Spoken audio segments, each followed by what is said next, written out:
Рок-н-ролл тыңдап твист билеп жүрген бұл 70-ші жылдардағы Иран қыздары, амно темекі шеккелі тұрған жайғатын емес Иран шахының бірінші әйелі, тұтатқалы тұрған Иран шахының өзі, ал бүгін Иран шахының түрі мүлде басқаша. Әйелдері батыс мәдениеті мен модасына емес, бәрі хиджаб киіп, қару-жарақпен әуестенуде. Батыс мәдениетіне сонша еліктеген ел қалай қатал және қатыгез мұсылман еліне айналды? Неліктен Америкаға, Британияға және Кеңес одағына жақтас болған ел бірден қудаланған мемлекетке айналды? Және бүгін Израильдің бомбалап жатқаны кімнің нұсқаулығы?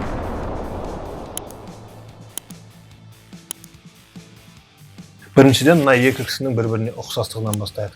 1953 жылы Пехлеви мұнай өндіруді шет елдерге тапсырамын деген уәдемен Британияның көмегі арқылы көтеріліс жасап, Иран премьер-министрі Масадикті орнынан тайдырған болатын.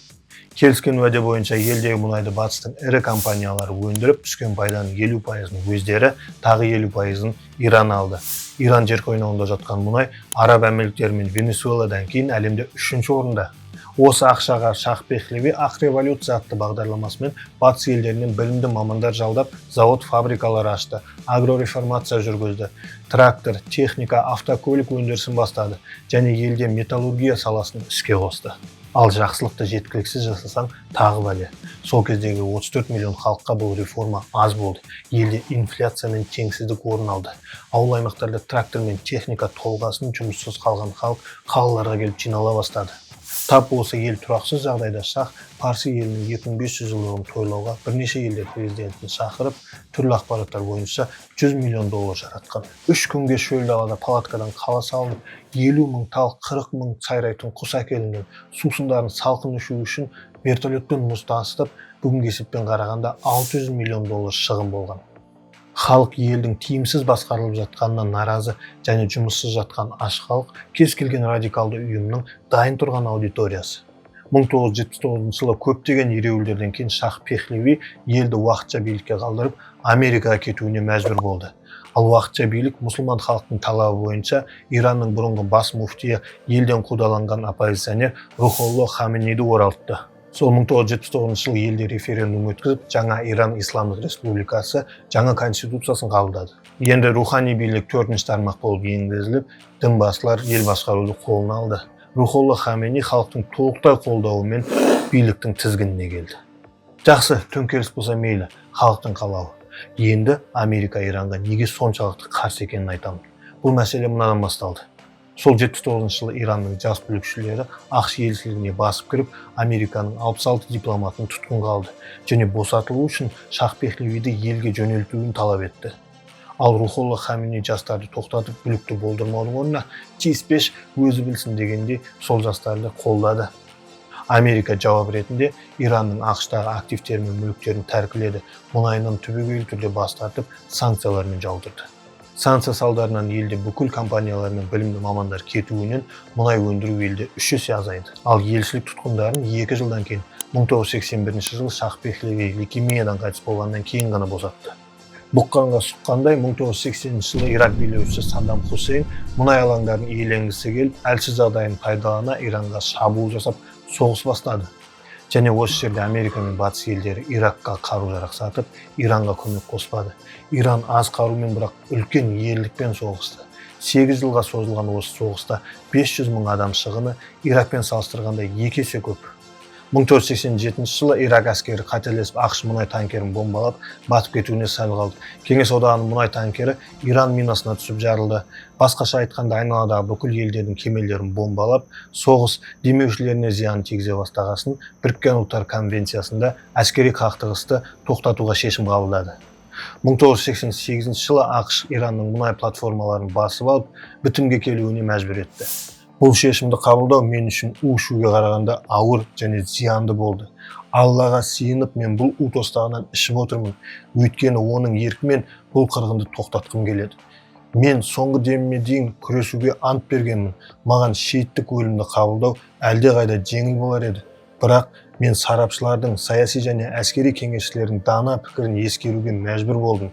Сол себепті жүрегім қан жыласа да оқ атуды тоқтатуға келісім бердім.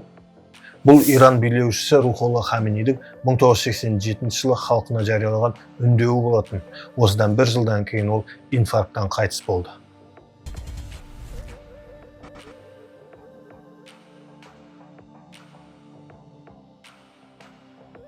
Бұл кезде Иран экономикасы Ислам республикасына айналғаннан қарағанда 2 есе әлсіреп, жұмыссыздық 5 есе ұлғайып кетті. Елден тағы да білімді мамандар жиған капиталмен қашып жатты. Сырт көзбен қарағанда тағы да революция болу керек жағдай. Бірақ исламдық Иран мемлекеті Али Хоменейдің арқасында сынға қарсы тұра алғанмен қоса, өзінің оқшауланған экономикасын әрі қарай даму жолына бағыттай алды. Али Хоменей Рухолла Хоменейдің кезінде премьер-министр болып елде екінші адам болатын. 8 жылдық соғыс кезінде ұрыс алаңдарында өз ат салысып, Біріккен ұлттар трибунасынан ақшты шайтанның елшілері деп айқайлап, ел арасында қолдауы мен политикалық күші мықты болды. Ел бірінші орында білімді мамандарға тапшы екенін түсініп, 1990 жылдан бастап 2010 жылға дейін ел бюджетінің 20%-ын білім беруге жұмсап отырған. Салыстыруға Америкаға қарасақ, 90 жылы бюджетінің 4,5%-ын ғана білім беруге жұмсаған. Бүгін Иран халқының 62% жоғары немесе орта білімді. Бұл таяу шығыс елдеріндегі ең жоғары көрсеткіш. Осының арқасында 2009 жылы Иран өз космодромынан өз ракеталары мен спутниктарын ғарышқа жіберді. Осында жетістікке жеткен Иран әлемдегі 9-шы мемлекет.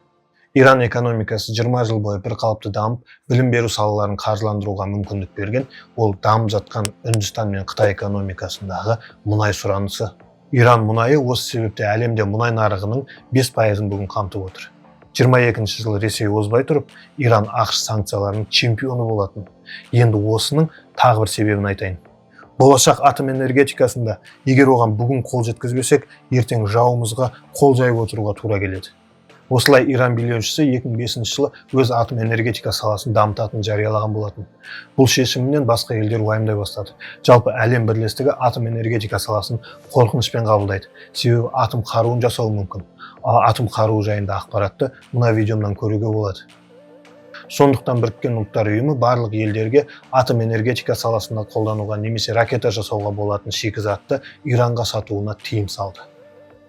Али Хоменей бұл шешімді Иранның дамуына кедергі келтіру деп қабылдап, Иран экономикасы одан ары қарай оқшаулана түсті. Нәтижесінде бүгін Иранда 10-нан аса атом энергетикасымен байланысты өндіріс орындары бар. Олардың барлығын дерлік Иран өз күшімен салды, бірақ басында көмек қажет болған. Осы көмек қолын 1992 жылы Росатом созды. 92-де $920 миллион Иран мен Росатомның контракты қиын жағдайдағы Ресей экономикасына жамап демеуге дәл кез болды. Ал бүгін Американың басты мақсаты Иранда атом қаруын болдырмау. Израильге көмек беріп өзі тікелей бармауының себебі Ирак пен Ауғанстанда болған нашар тәжірибелері. Өйткені халық саны Ираннан да аз Ирак пен Ауған мемлекетін бағындырып бақылауында ұстау экономика тұрғысынан тиімсіз болды. Естеріңізге сала кетсем, Кеңес одағының құлауының себебінің бірі де Ауған соғысындағы шығындар. Алайда Дональд Трамптың посттарына сүйенсек, Иранның атом қаруын жойғанын жариялап отыр.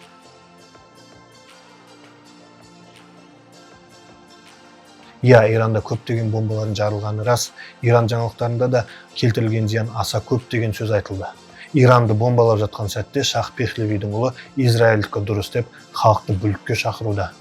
Исламская республика подошла к своему концу. Она рушится на наших глазах. Әрине халық оның сөзін қабылдауы қиын, бірақ халықтың осы билікке де атом қаруынан оңай айырылып қалдым деген сұрақтары тууы мүмкін. Жалпы қарағанда сырттан осынша оқшауланған мемлекет бір қалыпты өсуі мүмкін еместей көрінгенмен, Иран экономикасы бір қалыпты өсуді жалғастыруда.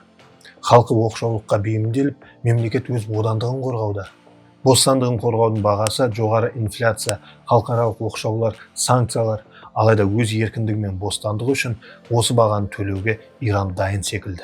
Және оқшау жолында тағдырдың өзі итермелеп, жақтастықты Ресей, Қытай, Үндістан секілді батыс елдермен бөлек жерден табуда.